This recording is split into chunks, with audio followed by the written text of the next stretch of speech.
운전직 공무원이 궁금하십니까? 운전직 공무원이 궁금하세요? 그럼 이 영상을 끝까지 시청해 주시기 바라겠습니다. 나는 누구니까? 자, 시작해 보겠습니다. 운전직 공무원은 두 가지가 있습니다. 좀 생소하신 하실 텐데 아시는 분들도 있으실 거고. 자, 운전직은 국가직 운전직 공무원이랑 지방직 운전직 공무원이 있습니다. 자, 즉 국가직은 어떤 거냐? 경력 채용을 주 목적으로 합니다. 경력 채용은 내가 어느 정도의 경력이 있고 이 경력으로 서류 전형 시험을 봐서 합격을 하면 면접을 보고 임용이 되는 그런 시스템입니다. 근데 뭐 경력이 뭐 어느 정도의 감이 안 오시잖아요. 보통 국가직 같은 경우는 버스 운전 기준으로 대형 차량입니다. 네, 뭐 법인기업이나 뭐 영업용이나 뭐 일반 뭐 하얀색 넘버, 그런 거 상관이 없어요. 법인기업체 뭐 셔틀버스 할 수도 있는 거잖아요. 그런 기준으로 최소한 5년 정도는 되셔야 그래도 합격률이 조금이라도 있을 겁니다. 여기에 그 기간에서 원하는 스펙, 자격증을 얘기하는 겁니다. 스펙을 갖고 계신 분들은 한번 도전해 보실 만하다는 말씀을 드리고 싶습니다. 자, 국가직 같은 경우는 일단은 경력이 제일 우선시 돼요. 경력이 최고 우선시 되고 그 다음에 이제 자격증인데 최소 뭐 본체 이제 버스 하시는 분들 많기 때문에 요즘 이런 것도 잘 이제 알고 계신 분들 많기 때문에 최소 경력 한 5년 있으셔야 되고, 대부분 국가기관에서 첫 번째로 우대상 자격증을 하는 게 자동차 정비 기능사입니다. 자동차 정비 기능사인데 뭐 기사도 되고 산업 기사도 되지만 자동차 정비 기사가 있으면 우대상을 받습니다. 그리고 또한 컴퓨터 자격증, 워드, 커말, 정보 처리, 뭐 사무화 자동, 뭐 이런 뭐 정보 운영 기계 이런 자격증을 갖고 계셔도 우대가 됩니다. 그리고 제가 또 마지막 말씀드린 한국사인데, 이 한국사 검정 시험 같은 등급을 갖고 계시는 분들은 하는 그 기간도 있는데 안 하는 기간도 있어요. 근데 하는 기간이 좀 또 요즘 더 많은 추세입니다. 그래서 한국사 능력 검정 시험이 이제 초급, 중급, 고급으로 나눠집니다. 최소한 중급 이상은 되셔야지만 또 어느 정도의 1점, 2점 정도의 우대상을 받습니다. 이게 왜 중요하냐? 자, 여러분 뭐 같은 10년 경력이 있으시고요. 그죠? 10년 만점을 기준으로 했을 때 5년 이상이면 만점입니다. 이렇게 기준을 정할 거 아닙니까? 서류 전형에서 뭐 어떤 기준이 없이 어떻게 서류 전형을 할까요? 그건 아니잖아요. 어느 정도의 기준이 있습니다. 기준을 정하고 이 경력 몇 년 이상은 만점, 뭐 어느 자격증은 우대상, 뭐 이런 식으로 갑니다. 가는데 여기서 중요한 거는 같은 10년의 경력을 갖고 계신 분인데 10명이 다 10명을 서류 전형 통과를 시켜야 되는데 11분이 10년 경력이세요. 그리고 무사고시고 교통법규도 없으세요. 점수가 뭐 위반하는 사실이 없으세요. 그럼 다 만점이라고 쳤을 때 여기서 보는 게 이제 우대사항이라는 겁니다. 자, 우대사항은 뭐냐? 아까 말씀드렸던 자격증입니다. 자격증 있으신 분들은 우대사항이 되겠죠. 그죠? 우대사항이 될 겁니다. 예를 들어서 뭐 누구는 자동차 정비 기능사가 있고, 누구는 컴퓨터 자격증이 있고, 누구는 한국사가 있고, 근데 그거 세 개 다 갖고 계신 분들 무조건 합격하겠죠? 그죠? 근데 예를 들어서 뭐 나는 자동차 정비는 있는데 컴퓨터가 없어, 한국사는 있어. 그러면 10명이 다 있는데 나만 하나가 없으면 당연히 떨어지는 거겠죠. 그래서 이 우대상 자격증을 좀 따시는 게 좋으세요. 자동차 정비 기능사 같은 경우는 굉장히 힘들어요. 근무하시면서 따시는 게 굉장히 좀 힘듭니다. 그건 저도 알고 있는 부분이라 최소한 컴퓨터 자격증이랑 한국사 검정 능력 시험 급수는 꼭 갖고 계셔야 돼요. 경력직 공무원을 생각하고 계신 분들은. 그래야지만 어느 정도 서류 전형에서 내가 승산이 있다고 보시면 됩니다. 최소 5년 이상 경력이시면. 이거는 경력직 공무원 같은 경우는 기존에 지금 현재 마을버스가 아닌 마을버스도 상관이 없습니다만 버스에 대해서 지금 어느 정도 근무를 하고 계신 분들에 한해서 제가 말씀드리는 거고, 뭐 1년, 2년 되신 분들은 조금 힘드실 확률이 많아요. 뭐 진짜 스펙을 다 갖고 있지는 않은 이상. 하지만 경력직 같은 경우는 뭐 경력이 일단 먼저 우선시 되고 나머지 우대사항입니다. 그리고 뭐 자기소개서, 직무계획서 이런 부분도 당연히 중요합니다. 그래서 제가 왜 이 말씀을 드리냐면 서울 시내버스나 뭐 어떤 공항버스 이런 분들 굉장히 힘드세요.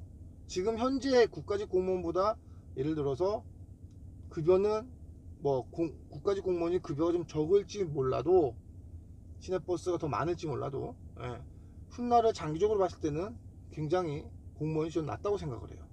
그리고 호봉을 다 인정받기 때문에 급여 차이도 그렇게 많이 안 납니다. 예를 들어서 뭐 한 7년 정도 운전 경력을 갖고 계신 분들 같은 경우는 굉장히 좋죠. 7호봉 그 7년이라는 경력을 다 내가 인정받고 그 다음에 군대 호봉도 받고 그냥 9호봉 시작하는 겁니다. 남들 3호봉 시작할 때 메리트가 굉장히 좋은 거죠. 그렇기 때문에 크게 아마 차이는 안 나실 거예요. 많이 나지는 않으실 거예요. 연 뭐 몇백만원 차이 나시겠, 몇백만원은 좀 더 나겠네요. 좀 날 수는 있는데 왜 제 이 공무원, 운전직 공무원이 좋냐면 일단 남들 일할 때 일하고 쉴 때 쉬고 우리 버스 하시는 분들 아시다시피 주말 못 쉽니다.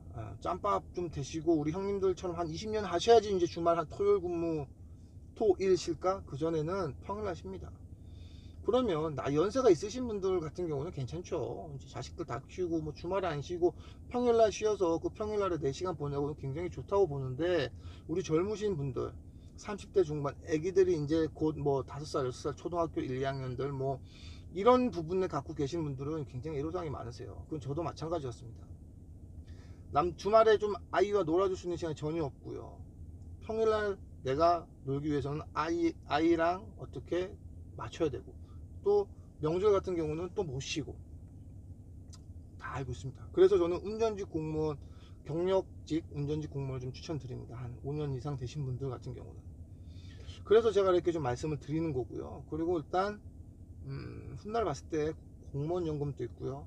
복지가 일단 좀 괜찮잖아요. 그리고 우리 운전직도 뭐 정년이 보장은 되지만 뭐 예를 시내버스 이런 거 다 정년이 보장이 되지만 어떻게 보면 저는 좀 굉장히 좀 속상할 때가 있어요. 사고 관련 부분에서 사고가 좀 조금이라도 좀 크게 나면 저희는 집에 가야 되는 거는 여러분들도 다 아실 거고 어떻게 보면 굉장히 보이지 않는 좀 압박감이죠. 그러나 운전직 공무원 같은 경우는 마찬가지겠으나 그래도 철밥통 아니겠습니까? 그래서 저는 좀 추천드립니다. 네. 자, 그리고 다음은 지방직 공무원입니다. 지방직 공무원은 어떤 거냐면 뭐 서울시청 뭐 경기도 뭐 이런 데서 이제 공개 채용을 합니다. 그런데 중요한 거는 각 지방자치단체마다 다 틀려요. 근데 서울시 같은 경우는 제가 예를 들면 서울시 같은 경우는 경력이 1년 있어야지만 응시를 할 수 있습니다. 네, 그 말 뜻은 뭐냐면 36인승 버스 중형 버스죠. 최소 9m 9m 버스를 최소 1년 하셨던 분들은 응시를 하실 수 있어요. 시험을 볼 수 있는 자격이 생깁니다. 그 말 뜻은 만약에 카운티 같은 이런 버스 같은 경우 운행하셨던 분들은 시험을 응시할 수가 없어요. 응시는 되죠. 응시는 되나 합격을 해도 임용이 안 될 겁니다. 안 됩니다. 안 될 겁니다가 아니고 안 돼요. 경력이 없기 때문에. 그래서 제가 중형버스가 중요하다고 저번에도 한번 말씀드렸던 부분이 있을 겁니다. 저번 영상에도 이 중형버스를 하셔서 한 1년 정도 하셨는데 내가 공무원이 지금 생각이라 그러시면 아마 마을버스랑 이제 마을버스 같이 시작하신 분들 그리고 전세버스 한 몇 개월 안 되신 분들은 아마 지방직 공무원 시험 보시는 게 굉장히 좋을 거라고 저는 생각을 해요. 왜? 지방직 공무원 서울시 같은 경우는 영어 시험이 없습니다. 사회 과목이 2과목이에요. 3과목이지만 문제는 2과목 문제가 출제가 됩니다. 그 말 뜻은 사회 과목 20문제, 자동차 구조 10문제, 도로교통법 10문제, 이렇게 20문제. 이거 40분에 푸셔야 돼요. 그러면 쉬운 건 아닙니다. 그러나 이 운전직 1년을 하면서 공부를 충분히 하실 수 있다고 저는 생각을 합니다. 이 지방직 공무원에 대해서는 제가 이제 경력직 공무원 하고 그 다음에 지방직 공무원은 어떻게 준비를 해야 되냐는 다음 영상에서 제가 이제 또 올리도록 하겠습니다. 오늘은 그냥 여기 종류만 말씀드리는 걸로 하고, 자, 공무원이 굉장히 좋아요. 네, 굉장히 좋고요. 일단은 제일 좋은 거는 옆에 분들이 좋아하실 겁니다. 항상 사고에, 우리 시내버스 하시는 분들 사고에 목마르고 새벽 4시, 3시에 나가셔야 되고, 그죠? 4시 차면 첫 차면 2시에 일어나야 되고, 최소 40분 전에는 가서 또 차량 점검도 해야 되고, 우리 마을버스 하시는 분들은 환경 열악하고 급여도 얼마 안 되고 몸 굉장히 힘들고, 그렇기 때문에 그래도 운전직 공무원이 훨씬 낫다고 저는 생각을 합니다. 그렇기 때문에 우리 시청해 주시고 구독하시는 분들 중에 혹시라도 공무원 제 영상을 보고 공무원 생각 이런 게 있었어? 한번 궁금해 하시면 다음 영상을 계속 지켜봐 주시기 부탁드리겠습니다. 자, 오늘은 짧게 굵고 짧게 굵고 팩트만 좀 말씀드리고 다음 영상에서 이어가도록 하겠습니다. 자, 오늘은 운전직 공무원은 두 가지가 있습니다. 국가직 운전직 공무원이랑 지방직 운전직 공무원, 경력직과 시험 채용, 공개 채용 두 가지입니다. 두 가지가 있고요.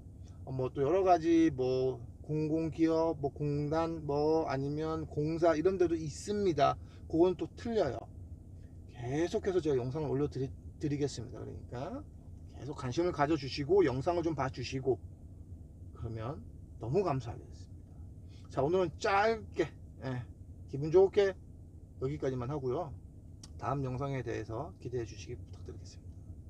잊으신 건 아니죠? 구독, 좋아요, 댓글, 알람 설정까지 해주시면 감사하겠습니다. 자, 제가 하는 얘기가 다 맞는 건 아닙니다. 분명히 말씀드려요. 그러나 제가 경험했던 거를 말씀드리는 부분이, 이것도 제가 경험을 했습니다. 그렇기 때문에 제가 말씀드리는 거니까 크게 오해 없으시길 부탁드리고 좋은 밤 되시고 한 주 마무리 잘 하시고 또 다음 한 주는 또 활기차게 시작하시길 바라겠습니다. 자, 지금까지 수다스토리의 수다였고요. 다음 영상을 기대해 주시기 바라겠습니다. 감사합니다. 이만 떠날게요. 안녕.